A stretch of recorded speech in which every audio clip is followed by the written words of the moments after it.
noticing that achievement, noticing that slight step in the right direction, and celebrating it, recognizing it, gives us the emotional energy to keep going. Because without that, we become discouraged, and we're very likely to give up because I'm not achieving what I set out to achieve.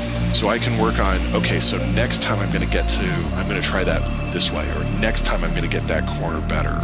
Let's take a look at where you were when you first started riding, or when you first decided to ride a motorcycle. What advice would you give to that past version of you? Well, guess what?